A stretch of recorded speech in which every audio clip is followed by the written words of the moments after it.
وهو الذي خلق السماوات والأرض في 6 أيام وكان عرشه على الماء ليبلوكم أيكم أحسن عملا ولئن قلت إنكم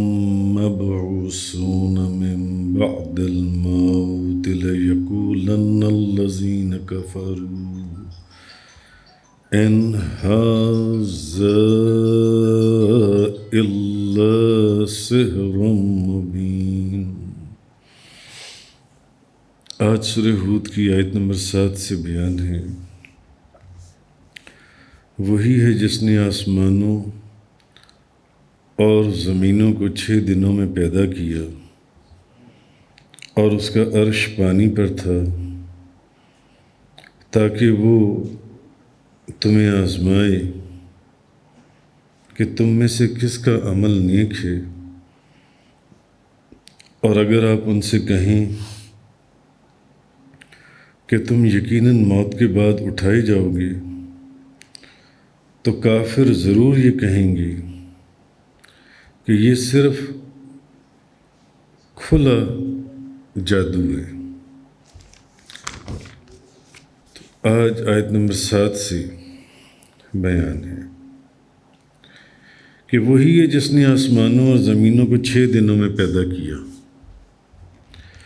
اور اس کا عرش پانی پر تھا تاکہ وہ تمہیں آزمائے کہ تم میں سے کس کا عمل نیک ہے، اور اگر آپ ان سے کہیں کہ تم یقیناً موت کے بعد اٹھائے جاؤ گے تو کافر ضرور یہ کہیں گے کہ یہ تو کھلم کھلا جادو ہے۔ تو حضرت ابو ہریرہ رضی اللہ تعالی عنہ بیان کرتی ہیں کہ اللہ کے رسول نے، نبی پاک صلی اللہ علیہ وسلم نے میرا ہاتھ پکڑ کر فرمایا، حضرت ابو ہریرہ کا ہاتھ پکڑ لیا نبی پاک صلی اللہ علیہ وسلم نے، تو حضرت ابو ہریرہ نے اس کیفیت کو بھی اس حدیث کے اندر محفوظ کر دیا کہ میرے محبوب نے، اللہ کے رسول نے میرا ہاتھ پکڑ کر مجھے فرمایا کہ اللہ نے زمین کو ہفتے کے دن پیدا کیا، زمین کو ہفتے کے دن پیدا کیا، اور اتوار کے دن اس میں پہاڑ پیدا کیے، اور درختوں کو پیر کے دن پیدا کیا، اور ناپسندیدہ چیزیں منگل کے دن پیدا کیں، اور نور کو بدھ والے دن پیدا کیا، جمعرات کے دن اس میں حیوانات پھیلائے، اور جمعے کے دن عصر کے بعد حضرت آدم علیہ السلام کو پیدا کیا، جمعہ کی ساعات میں سے آخری ساعت میں رات آنے سے پہلے۔ اب حضرت ابو ہریرہ رضی اللہ تعالی عنہ اصل میں یہ بتا رہی ہیں کہ اللہ کے رسول نے مجھے یہ کچھ خاص باتیں آپ نے مجھے بتا دی۔ نبی پاک صلی اللہ علیہ وسلم نے،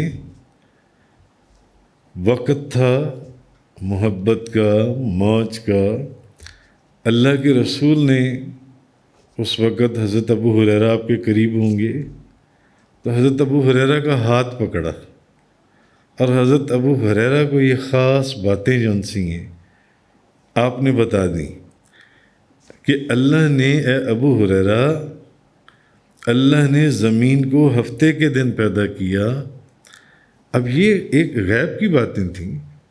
جو نبی پاک صلی اللہ علیہ وسلم، یہ غیب ہی کی باتیں تھیں، اور یہ وہ غیب ہے جو اللہ نے ان کو عطا فرمایا۔ مگر اب اللہ کے رسول نے آگے اپنے جو ان کے پیارے تھے، کسی کو کچھ، کسی کو کچھ، کسی کو کچھ، اللہ کے رسول نے بیان کر دیا۔ جیسا کہ لیلۃ القدر کو رمضان المبارک کے آخری عشرے کی طاق راتوں میں تلاش کیا جاتا ہے، مگر بعض احادیث میں آتا ہے کہ بعض صحابہ کرام کو نبی پاک صلی اللہ علیہ وسلم نے لیلۃ القدر کا بتا دیا تھا کہ لیلۃ القدر یہ والی رات ہے۔ تو حضرت ابو ہریرہ فرماتے ہیں حضور نے میرا ہاتھ پکڑا اور فرمایا اللہ نے زمین کو ہفتے کے دن پیدا کیا اور اتوار والے دن پہاڑ پیدا کیے اور درختوں کو پیر والے دن پیدا کیا اور جو ناپسندیدہ چیزیں تھیں ان کو منگل والے دن منگل والے دن پیدا کیا اور نور کو بدھ والے دن اور جمعرات کے دن اس میں حیوانات پھیلائے اور جمعے کے دن عصر کے بعد حضرت آدم علیہ السلام کو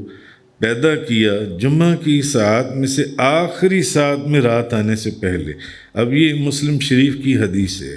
اور حضرت عبداللہ بن عمر رضی اللہ تعالیٰ عنہ بیان کرتے ہیں کہ نبی کریم صلی اللہ علیہ وسلم نے فرمایا کہ اللہ تعالیٰ نے زمینوں اور آسمانوں کو پیدا کرنے سے، اب حضور نے اپنے جو حضور کے پیارے جن کے اوپر حضور کی نظر محبت، ان کو مختلف اوقات میں مختلف انداز میں مختلف چیزیں حضور بتا دیا کرتے تھے۔ تو حضرت عبداللہ بن عمر رضی اللہ تعالیٰ عنہ بیان کرتے ہیں کہ نبی پاک صلی اللہ علیہ وسلم نے فرمایا، یہ بھی مسلم شریف کی حدیث ہے، کہ اللہ تعالیٰ نے زمینوں اور آسمانوں کو پیدا کرنے سے 50,000 سال پہلے مخلوقات کی تقدیر کو لکھا۔ اللہ تعالیٰ نے زمینوں اور آسمانوں کو پیدا کرنے سے 50,000 سال پہلے 50,000 سال پہلے مخلوقات کی تقدیر کو لکھا، یعنی آپ جو اپنی تقدیر آپ لے کر آئیں ہیں، جو اپنی تقدیر لے کر آئیں، یہ زمینوں اور آسمانوں کے پیدا کرنے سے پہلے اس سے بھی 50,000 سال پہلے اللہ نے آپ کی تقدیر لکھ دی تھی۔ آپ کی تقدیر لکھ دی تھی، یہ لکھا ہوا تھا۔ آپ کا ذریعہ معاش کیا ہوگا، آپ کا ذریعہ معاش کیا ہوگا، یہ حافظ قرآن ہوں گے، یہ بیرسٹر ہوں گے، یہ قانون دان ہوں گے، یہ فلاں ہوں گے۔ تو نبی پاک صلی اللہ علیہ وسلم نے فرمایا کہ اللہ تعالیٰ نے زمینوں اور آسمانوں کو پیدا کرنے سے 50,000 سال پہلے مخلوقات کی تقدیر کو لکھا، اور اس کا عرش پانی پر تھا۔ اللہ کا جو عرش ہے وہ پانی پر تھا۔ تو امام ابن جریر وہ اپنی سند کے ساتھ حضرت ابن عباس سے روایت کی ہے، انہوں نے کہ ان سے سوال کیا گیا کہ قرآن مجید میں ہے کہ عرش پانی پر تھا۔ حضرت ابن عباس رضی اللہ تعالیٰ عنہ سے سوال کیا گیا کہ قرآن مجید میں ہے کہ عرش جو ان سے ہے وہ پانی پر تھا، تو پانی کس چیز پر تھا؟ عرش پانی پر تھا، تو پانی کس چیز پر تھا؟ تو انہوں نے فرمایا، حضرت ابن عباس رضی اللہ تعالیٰ عنہما نے، کہ وہ پانی جو ہے وہ ہوا کی پشت پر تھا، پانی ہوا کے اوپر تھا، اور پانی پر عرش تھا۔ تو یہ مختلف، تو امام فخر الدین رازی بڑا کمال لکھتے ہیں۔ امام فخر الدین رازی وہ فرماتے ہیں کہ اللہ تعالیٰ نے فرمایا اس کا عرش پانی پر تھا، اس کا عرش پانی پر تھا، اور اللہ تعالیٰ نے یہ اپنی عجیب و غریب قدرت کا اظہار کرنے کے لیے فرمایا۔ امام فخر الدین رازی فرما رہے ہیں، وہ کہتے ہیں یہ اللہ نے اپنی عجیب و غریب ایک قدرت کا اظہار کرنے کے لیے فرمایا، یہ جو قرآن مجید میں فرمایا کہ اس کا عرش پانی پر تھا، اس کا عرش پانی پر تھا۔ کیونکہ امام فخر الدین رازی فرماتے ہیں جب آپ عمارت کو بناتے ہیں، کسی عمارت کو بنانے والا اپنی عمارت کو سخت زمین پر بناتا ہے یا پانی کے اندر بناتا ہے؟ بتائیے۔ سخت زمین کے اوپر، پانی سے دور رکھتا ہے، پانی سے دور رکھتا ہے، اور اگر وہاں زمین نرم ہو تو اس کو سخت کیا جاتا ہے، سخت کیا جاتا ہے جو ان سے۔ تو عمارت کو بنانے والا اپنی عمارت کو سخت زمین میں بناتا ہے، نہ کہ پانی کے اندر بناتا ہے، تاکہ اس کی عمارت کہیں گر نہ جائے۔ اب یہ امام فخر الدین رازی فرما رہے ہیں۔ اور اللہ تعالیٰ نے آسمانوں اور زمینوں کو پانی پر بنایا۔ اللہ تعالیٰ نے آسمانوں اور زمینوں کو پانی پر بنایا تاکہ عقل والے اس کی قدرت کے کمال کو جان لیں کہ بھئی جب کوئی بنانے والا، جو لوگ کنسٹرکشن کا کام کرتے ہیں، تعمیرات وغیرہ کا، وہ ایسی جگہ پر بلڈنگ بناتے ہیں جہاں پر زمین سخت ہو، نہ کہ پانی کے اندر جا کر زمین بناتے ہیں۔ پانی میں زمین کے اس بلڈنگ کے گرنے کا خطرہ ہوتا ہے، اور اگر وہاں زمین نرم ہو تو اس زمین کو پہلے سخت کرتے ہیں، یا جو بھی اس کے معاملات ہیں اس کو ویسے بناتے ہیں۔ اس کے بعد تو امام فخر الدین رازی فرماتے ہیں کہ اللہ تعالیٰ نے اصل میں عقل والوں کے لیے یہ اس کی قدرت، تاکہ عقل والے اس کی قدرت کے کمال کو جان لیں، اس کی قدرت کے کمال کو، تو یہ اللہ تعالیٰ نے اپنی عجیب و غریب قدرت کے اظہار کے لیے فرمایا کہ اس کا عرش جو ہے وہ پانی پر ہے، اور قرآن اس کی گواہی دے رہا ہے، اس کا عرش پانی پر ہے، خود اللہ کا کلام ہے، اس کی وحی ہے۔ تو امام فخر الدین رازی فرماتے ہیں کہ اللہ تعالیٰ کی یہ آیت بھی اللہ تعالیٰ کی عظیم قدرت جو ہے اس کے اوپر ایک دلیل ہے، اس پر دلالت کرتی ہے یہ آیت جون سی ہے، کیونکہ عرش جون سا ہے، عرش وہ تمام آسمانوں اور زمینوں سے بھی بڑا ہے، تمام آسمانوں اور زمینوں سے زیادہ بڑا ہے۔ آپ یہ ایک زمین کے اوپر رہ رہے ہیں، پر آپ نے اس زمین ساری زندگی کے اندر اس زمین کا میرا خیال ہے ایک اپنا ملک ہی پورا نہیں آپ نے گھوما ہوگا، جون سے اپنے ملک کی زمین ہی نہیں آپ نے پوری گھومی ہوگی۔ تو عرش جون سا ہے، امام فخر الدین رازی فرماتے ہیں تمام آسمانوں اور تمام زمینوں سے زیادہ بڑا ہے، مگر اس کے باوجود اللہ تعالیٰ نے اس کو پانی پر قائم کیا، اس کو پانی کے اوپر قائم کیا، پانی کے اوپر بنایا۔ تو وہ امام فخر الدین رازی فرماتے ہیں کہ اگر اللہ تعالیٰ بغیر کسی ستون کے، اور پھر اس میں کوئی ستون ہے، کوئی ستون کہ عرش کو بنانے سے پہلے عرش کے نیچے کوئی پلر بنائی ہوں، کوئی فاؤنڈیشنز بنائی ہوں، کوئی پلر بنائی ہوں، یا ان جو زمینوں کو، آسمانوں کو کھڑا کیا گیا اس کے اندر کوئی پلرز اور فاؤنڈیشنز بنائی ہوں، کوئی بڑے بڑے بیم ڈالے ہوں جن کے اوپر ان عمارتوں کی چھتیں کھڑی ہو رہی ہوں، تو وہ فرماتے ہیں کہ عرش تمام آسمانوں اور زمینوں سے زیادہ بڑا ہے، اس کے باوجود اللہ تعالیٰ نے اس عرش کو پانی کے اوپر اس عرش کو قائم کیا۔ تو اگر اللہ تعالیٰ کسی ستون کے بغیر کسی بیم کے، فاؤنڈیشن کے، بغیر کسی پلرز کے، ستونوں کے، کسی وزنی چیز کو اگر رکھنے پر قادر نہ ہوتا تو عرش پانی پر نہ ہوتا۔ یہ امام فخر الدین رازی رحمۃ اللہ علیہ آپ فرما رہے ہیں۔ تو اللہ تعالیٰ نے پانی، پھر اللہ نے، اب یہ دیکھنے کی بات ہے کہ پھر اللہ تعالیٰ نے جو عرش کو تو پانی کے اوپر رکھا، اور پھر پانی کو کس کے اوپر رکھا، یہ بھی تو سوچنے کی بات ہے۔ پانی کو کس کے اوپر رکھا؟ جیسے میں نے وہ حدیث سنائی آپ کو کہ پانی کس کے اوپر قائم تھا؟ ہوا کے اوپر، پانی ہوا کے اوپر۔ تو پانی کو بھی بغیر کسی، یا تو جیسے آج پانی کو رکھنے کے لیے آپ کو یا چوتھی ساتویں منزل کے اوپر پانی کو رکھنے کے لیے آپ کو کوئی سوئمنگ پول بنانا پڑتا ہے کہ جس کے اندر آپ پانی کو رکھتے ہیں۔ بھئی اس کے لیے اس پانی کے لیے کون سی ایسی فاؤنڈیشنز بنائی گئی، کون سی ایسی کانکریٹ کی دیواریں بنائی گئیں، ایسے بیم بنائے گئے، ستون بنائے گئے؟ ایسا کچھ بھی نہیں تھا۔ تو اللہ تعالیٰ کسی ستون کے بغیر کسی وزنی چیز کو اگر رکھنے پر قادر نہ ہوتا تو عرش پانی پر نہ ہوتا، اور اللہ تعالیٰ نے پانی کو بھی بغیر کسی سہارے کے قائم کیا، تو پھر عرش کے پانی کے اوپر ہونے کا مطلب خیر وہ یہ پھر آگے فرماتے ہیں اس کی تفصیل کے اندر جو آپ کو تفسیروں میں مل جاتی ہے. وہ فرماتے ہیں مگر ایک بات اور ہے پھر اس کے اندر بھی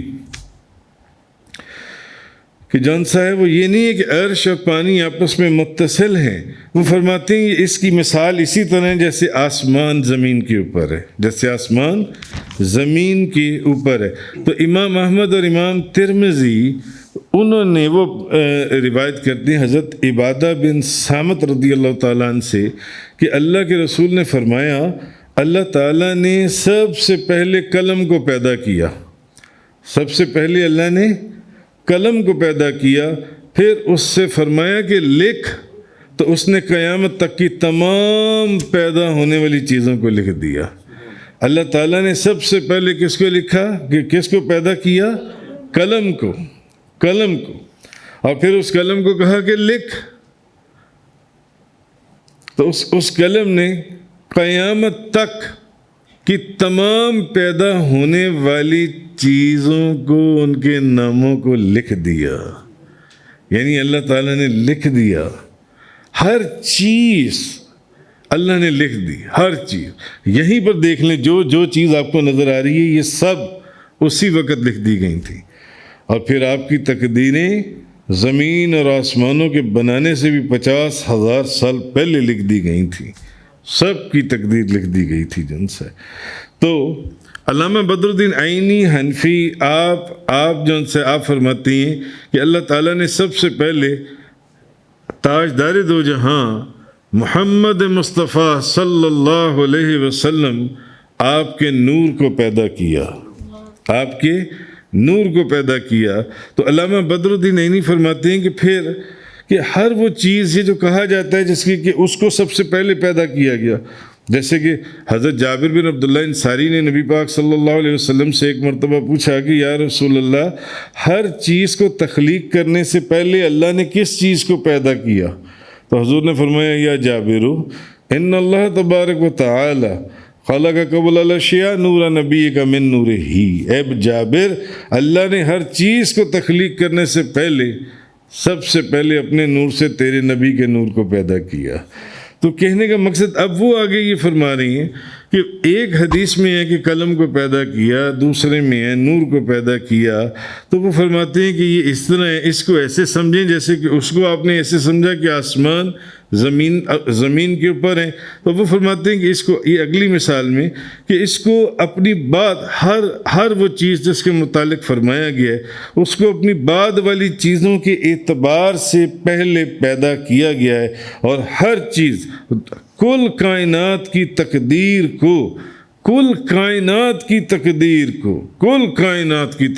کو ہر چیز مخلوقات کے اندر سے اس کی تقدیر کو لکھ دیا گیا ہے. اس نے اپنے علم ازلی سے جانا. زمین اور آسمانوں کے 50 کے پیدا کرنے سے 50,000 سال پہلے اس نے لکھ دیا کہ یہ بندہ یہ ڈاکٹر ہوگا، یہ حکیم ہوگا، یہ چور ہوگا، یہ شرابی ہوگا، یہ زانی ہوگا، یہ اللہ کا ولی ہوگا، یہ بدکار ہوگا، یہ فنکار ہوگا، یا یہ حافظ قرآن ہوگا، یہ قرآن کی تلاوت کرنے والا ہوگا، یہ اللہ کا ذکر کرنے والا. ہر چیز اس کے کتنے بیٹے ہوں گے، اس کے کتنی اس کی بیویاں ہوں گی، کتنی شادیاں کرے گا، کیا کمائے گا، حلال کمائے گا یا کہ حرام کا رزق کمائے گا. ہر چیز اللہ تعالیٰ نے تقدیر لوح محفوظ کے اندر لکھ دی ہوئی ہے ہر بندے کی. مگر یہ نہیں کہ میں پہلے بھی کئی دفعہ سمجھا چکا ہوں اس کی ڈیٹیل کہ اس کے لکھنے سے ہر بندہ ایسا ہوا نہیں. اللہ نے ہر بندے کو اس کا اختیار دیا تھا. وہ جانتا تھا کہ اس نے نماز پڑھنی ہے، اس نے چوری کرنی ہے. اس نے اپنے علم ازلی سے جانا اور اس کو لکھ دیا. اس کو تقدیر کہتے ہیں. تو اس کے بعد فرمایا تاکہ وہ تم کو آزمائے کہ تم میں سے کس کا عمل نیک ہے.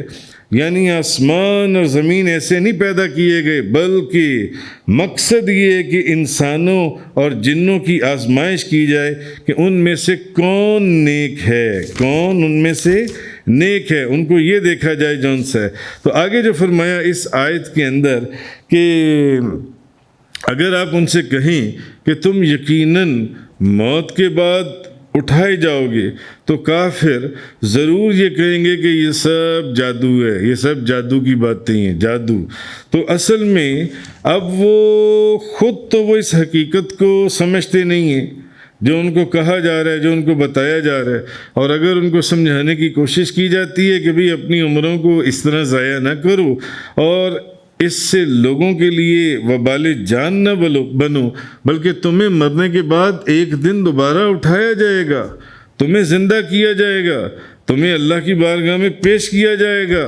اور تمہارے اعمال کا حساب کتاب ہوگا، تو پھر الٹا الزام لگانے لگتی ہیں اور کہ جس کتاب کی کہ نبی کریم صلی اللہ علیہ وسلم کی بارگاہ میں کہ آپ جس کتاب کا ذکر کرتے ہیں اور جس کتاب کی آیات ہمیں پڑھ کر سناتی ہیں اور یہ جو آپ ہمیں باتیں بتاتی ہیں، یہ تو سب جادو ہے، یہ اللہ کا کلام نہیں ہے، یہ سب جادو ہے۔ اصل میں یہ چیز اس آیت کے اندر اللہ تعالیٰ نے فرمائی۔